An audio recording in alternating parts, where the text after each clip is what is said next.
the day I came home early from my work trip. I had the best news of my life in my bag. I was so happy I was shaking. I walked through my front door, and in 30 seconds, everything I thought I had was gone. This is the story of the two people who knew exactly where it would hurt the most. My name is Olivia, and I want to start before the betrayal, before the hotel bathroom, before the front door. I want to start with who I was, because she matters. That version of me matters. I grew up in a small city, the kind where everyone knows everyone, where your reputation follows you like a shadow, where people remember what your mother did at the school fundraiser in 2003. I was the youngest of three, the quiet one, the one who watched before she spoke, the one who remembered every birthday, every favor, every small promise made in passing. I was not the girl people noticed immediately. I was the girl people remembered. My mother used to say, "Olivia, you feel too much." She meant it as a warning. I took it as a compliment. I believed in loyalty the way some people believe in religion, completely, without question, as if it were the one thing in a complicated world that still made sense. That belief is what made everything that followed possible. And that belief is what made everything that followed so devastating. I met Rachel when I was 19, first year of university. She was my roommate. I arrived first, unpacked half my things, sat on my bed waiting. She arrived like a storm. 3 suitcases, a guitar she never learned to play, and a laugh that I heard before I saw her face. Rachel was everything I wasn't. Loud where I was quiet, spontaneous where I was careful. The kind of person who walked into a room and immediately understood it, who could make a stranger feel like an old friend in 10 minutes, who never met an awkward silence she couldn't fill. We were opposites, and we were inseparable. 11 years, through every job change, every heartbreak, every bad decision and every good one, every 2 a.m. phone call and every quiet Sunday morning. Rachel was the constant. I remember specific moments the way you remember photographs. The night she drove 3 hours to be with me when my father was in the hospital. She did not call ahead. She just showed up, sat next to me in the waiting room for 6 hours without saying much. Just there. The kind of presence that does not need words. The year I was unemployed for 7 months, she never let me pay for anything, never mentioned it, never made me feel like a burden. She would show up at my door on Friday evenings with groceries and wine, and we would cook together, and she would talk about her week, and somehow, by the end of the evening, I felt like a person again. The morning I got the job I had wanted for years, she cried before I did. There was the time I went through a terrible breakup at 23. A man I had been with for 2 years. He left without much explanation, the way some people do, like the relationship was a coat they had outgrown. Rachel came over that night, brought terrible pizza and a good movie, stayed for 3 days, let me cry when I needed to, made me laugh when I was ready. Never once said you will find someone better, because she knew I wasn't ready to hear that yet. That was Rachel, the person who knew the difference between what you needed and what you thought you needed. She was the person I called before my own mother sometimes, the person who knew my passwords, my fears, my patterns, the person who could tell when something was wrong before I had figured it out myself. I trusted her with everything. Absolutely everything. That trust became the weapon. I met Wyatt at 26, at a dinner party neither of us had wanted to attend. A mutual friend had been insisting for weeks. "You have to come. Just come." I almost did not. I was tired. I had work in the morning. I had a perfectly good book waiting at home. But I went. Wyatt was sitting in the corner, reading the back of a wine bottle like it was a novel, completely unbothered by the noise around him. I laughed. He looked up. That was it. We talked for 4 hours that night. Everyone else went home. We stayed. Not because we planned to, because stopping felt wrong. Wyatt was the kind of man who made you feel like the most interesting person in any room. He listened the way most people only pretend to. He remembered every small thing you told him. Months later, he would bring up something you had mentioned in passing like it had stayed with him the whole time. Because it had. He was genuine in a way that was almost disarming. In a world full of performance, he was just present. I introduced him to Rachel 3 weeks later. She called me that night. "He is the one," she said. "I can feel it." I laughed. "You have known him for 2 hours." "Some things you just know," she said. I believed her. I had no reason not to. We got married 3 years after that dinner party. Rachel was my maid of honor. Of course she was. She threw me the best bachelorette weekend of anyone I had ever known. Not the loudest, the most thoughtful. Every detail chosen because she knew me. What I liked, what made me uncomfortable. What would make me laugh versus what would make me cringe. She helped me find the dress. 6 Saturdays, 14 boutiques, 2 crying sessions in dressing rooms. 1 argument about whether ivory was the same as white. It was not the same. She sat with me the night before the wedding when I could not sleep. We talked until 3 a.m. about what marriage meant, about the kind of life I wanted to build, about the woman I hoped I would become. "You deserve this," she said. "You deserve all of it. Wyatt is lucky. I need you to believe that." I believed her. The wedding was everything I had hoped for. Not perfect. Better than perfect. Real. Wyatt cried when he saw me walk down the aisle. Not silently.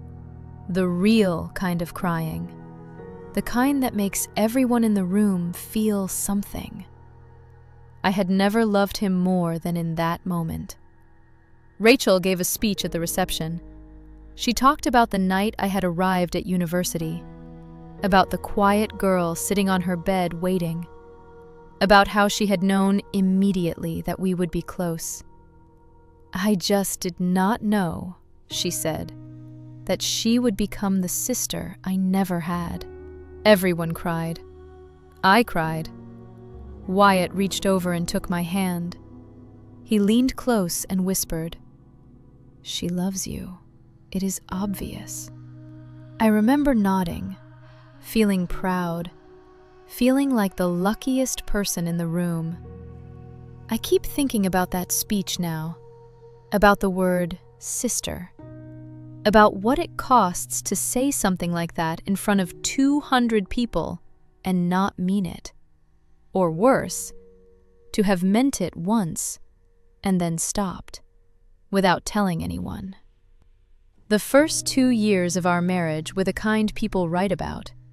We were good together, the easy kind of good, where you do not have to try too hard, where silence is comfortable and small moments feel significant.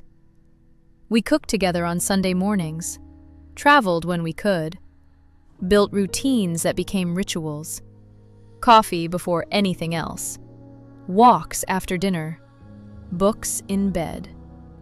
We talked about the future with the casual certainty of people who believe it belongs to them. We started trying for a baby in year 2. It happened quickly, faster than we expected. I remember the morning I told Wyatt. He was in the kitchen making coffee.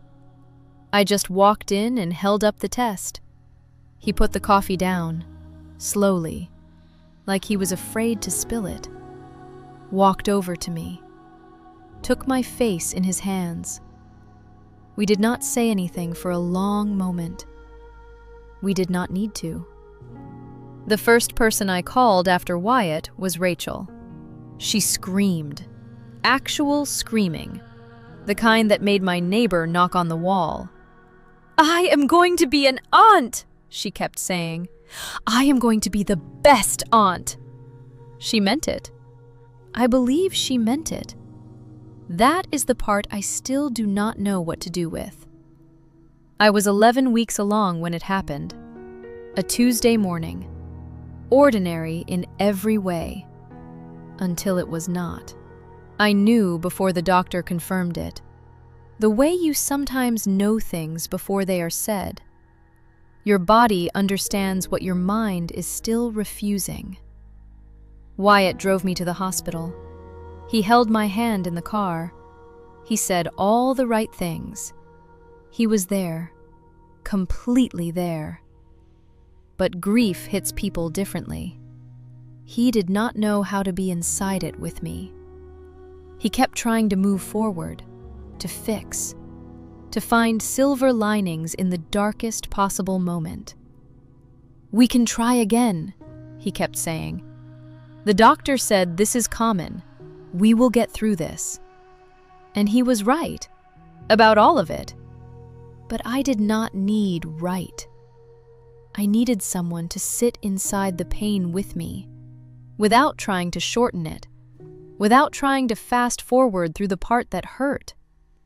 There is a specific loneliness in grieving next to someone who is already trying to move on. Like being underwater while someone on the surface tells you the water is not that deep. Rachel arrived at the hospital 2 hours after I called her. She did not ask what she could do. She did not announce herself. She just walked in, sat down next to my bed, and took my hand. She stayed the entire night. She did not say anything clever. She did not offer silver linings. She just stayed. At some point around 3 a.m., she fell asleep in the chair next to me, still holding my hand, her head tilted to one side. I looked at her, and I thought, I do not know what I would do without her. I think about that thought now. I think about it a lot, and I still do not know what to do with it, because it was true. In that moment, it was completely true. And the truth of it makes the betrayal harder to hold, not easier. After the miscarriage, something shifted between Wyatt and me. Not overnight, not dramatically, just quietly, almost imperceptibly. The way a painting fades when you leave it in the sun. You only notice when you compare it to what it was. He started working later, coming home distracted, his phone face down on every surface. The dinner table, the bathroom counter, the nightstand. We stopped cooking together on Sundays. The walks after dinner disappeared. The conversations got shorter. Not fighting short, empty short. The kind of silence that is different from comfort. The kind where you both know something is wrong, and neither of you is ready to say it. I tried. "Are you okay?" I would ask. "Just tired," he would say. "Work is a lot right now." I accepted it, because I was grieving too, because I thought maybe this was just what loss did to a marriage. Maybe this was the valley you had to walk through together before you came out the other side. And sometimes, the perfume. Just a trace. Something that was not mine. Something I noticed and then told myself I had not. Suspicion is a dangerous seed. Once it is planted, it grows into every corner of your mind. It colors everything. Every look, every silence, every moment he reached for his phone, every time he stepped outside to take a call. But I was afraid of what I would find if I looked. So I did what I had always done. I looked away. And I talked to Rachel. I remember sitting in her kitchen one evening, wine open, leftovers on the counter, the easy comfort of 11 years. I told her everything. The distance, the phone, the perfume, the feeling that I was losing him to something I could not name.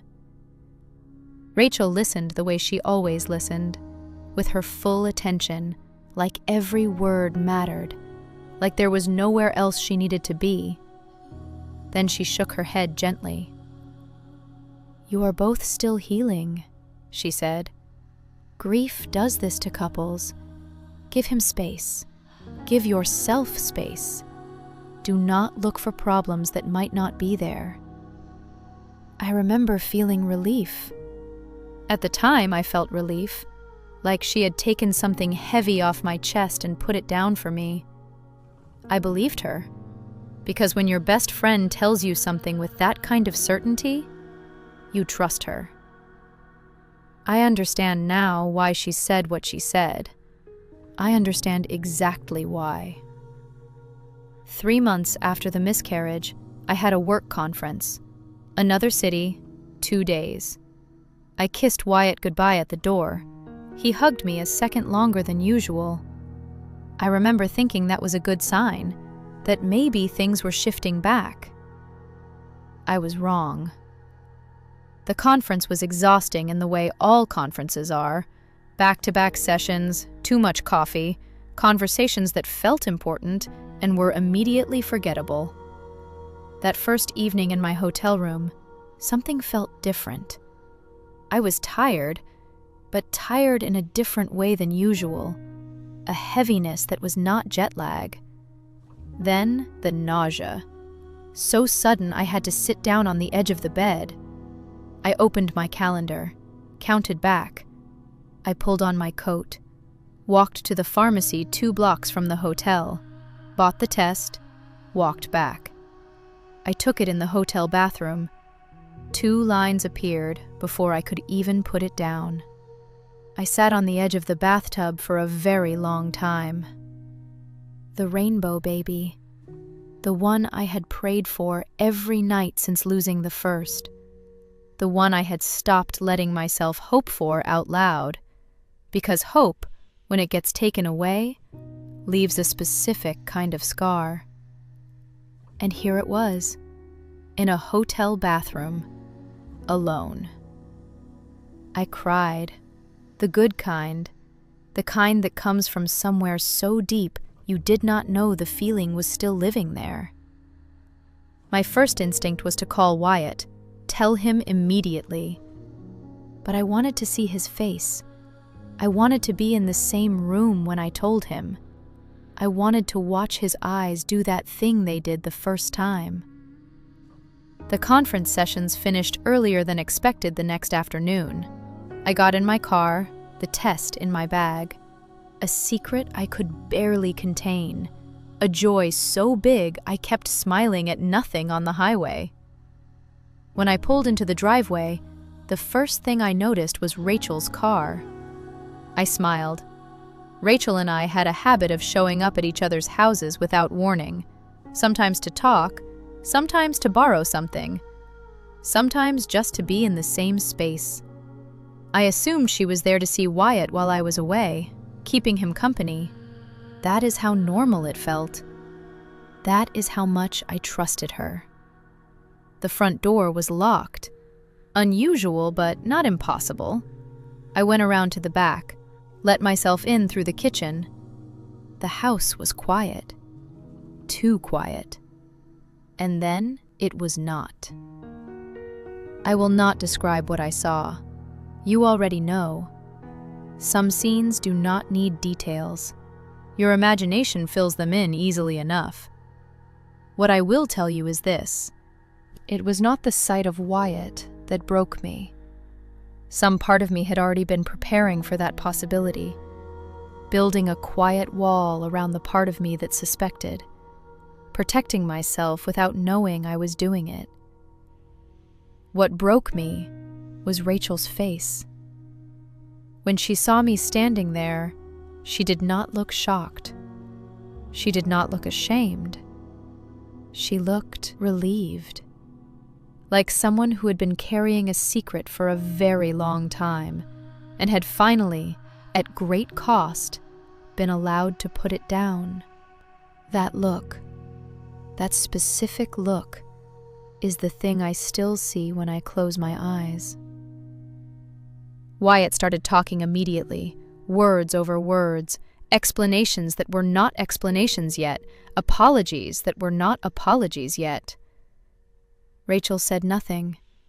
She just watched me, calm, almost peaceful. I asked one question. How long? Wyatt could not answer. Rachel did. 3 months. 3 months. The exact amount of time that had passed since my miscarriage. While I was grieving a baby, while Rachel was sitting next to my hospital bed holding my hand, staying the entire night, falling asleep in the chair. She already knew. She already knew what she had chosen. She already knew what she was doing. And she held my hand anyway. I did not scream. I did not throw things. I did not do any of the things you imagine you would do in a moment like that. I just stood there. And I thought about the pregnancy test in my bag, the 2 lines, the joy I had been carrying for less than 24 hours, the secret that was sitting in my bag while I was standing in my own kitchen looking at the 2 people I had trusted most in the world. And something in me made a decision without asking my mind first. I said nothing. I turned around, and I walked out.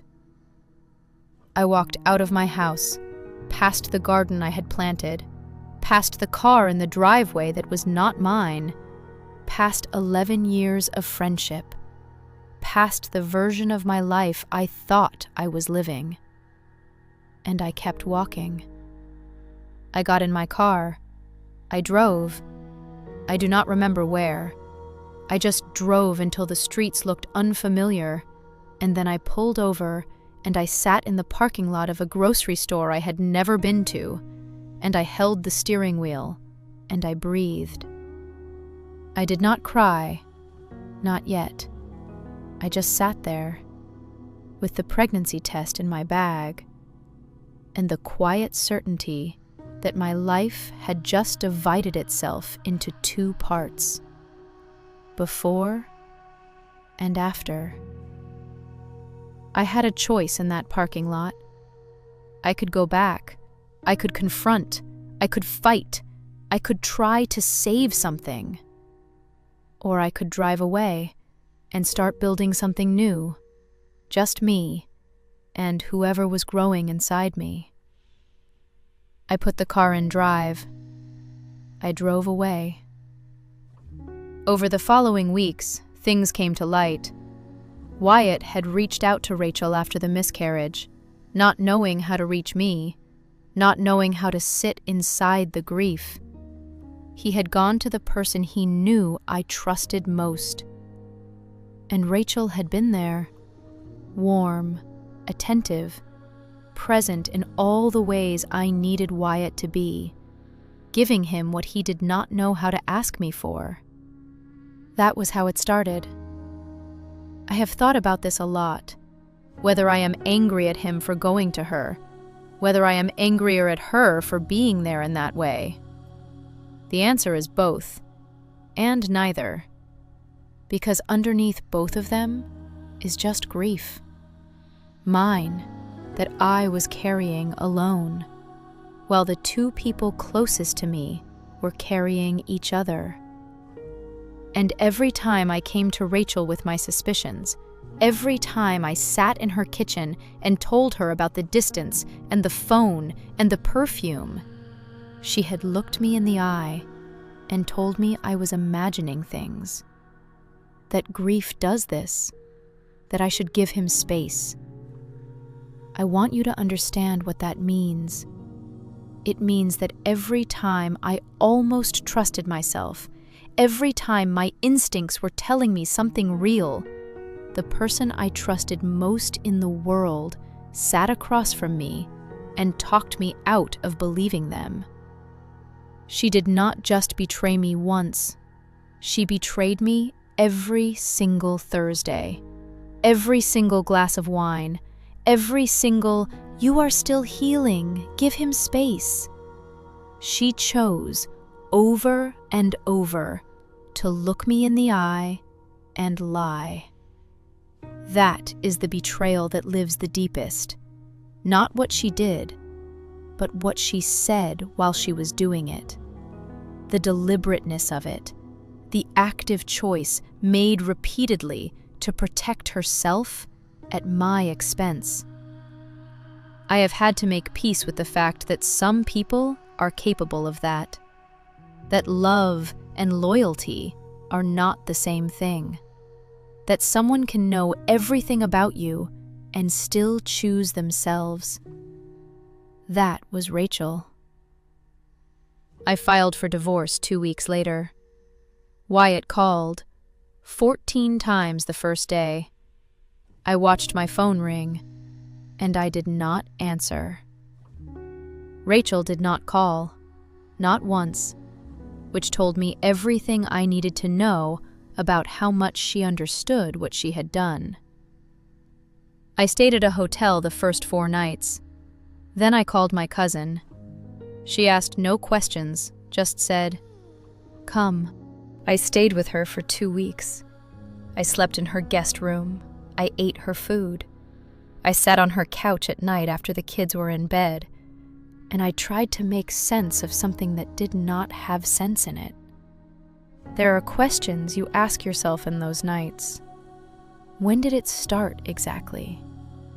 Were there signs I missed? What would have happened if I had not come home early?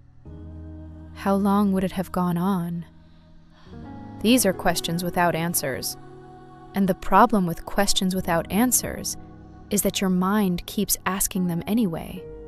At 2 a.m., at 4 a.m., every time you almost fall asleep. What helped in the end was the test. Every time I reached for the spiral, every time the questions started again, I thought about those 2 lines. I thought about the life that was already beginning, quietly, completely indifferent to everything that had just fallen apart. That life needed me to be present. Not in the past, not in the questions, present.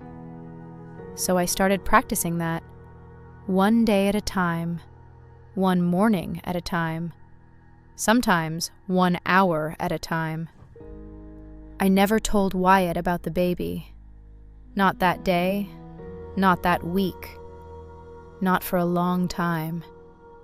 I walked out of that house carrying something that neither of them would ever have. My daughter. They just did not know it yet. That day, I lost a husband and a sister. 2 years have passed. My daughter was born on a Thursday morning in October. She has Wyatt's eyes, my stubbornness, and a name I chose alone. A name that belongs entirely to her, not to the story that brought her here, just hers. The first months were the hardest I have ever known, harder than the miscarriage, harder than the discovery, because this time I was doing it completely alone. Newborn alone, no sleep alone, 3 a.m. feeding alone. The kind of alone that sits on your chest. But also, the kind of alone that slowly becomes something else, becomes capable, becomes proud, becomes enough. I found peace, not in someone else, in myself, in my daughter, in the life I built alone, quietly, deliberately, on my own terms. I went back to work when she was 6 months old. I started therapy. I learned to trust my own instincts again, the ones I had been overriding for months, the ones Rachel had been quietly convincing me to doubt. That has been the most important work. Not the grief, not the divorce. Learning to believe myself again, to say something is wrong and trust that, without waiting for someone else to confirm it. As for Wyatt and Rachel, they tried.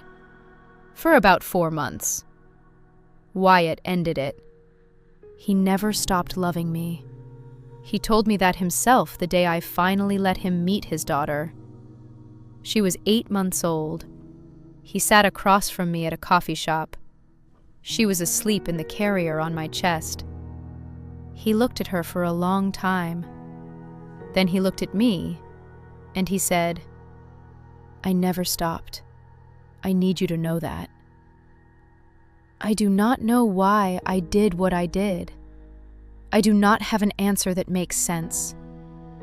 But I never stopped. I looked at him, at this man I had married, this man I had loved, this man who had cried at our wedding and fallen asleep in front of the TV and held my hand in the hospital and then gone to my best friend. I did not say anything. Some things do not need a response. He is part of his daughter's life now. He shows up, consistently. Whatever he did to me, she deserves to know her father. And so far, he has shown up for her. That is the only thing I ask of him. Rachel has no one. She lost Wyatt. She lost me.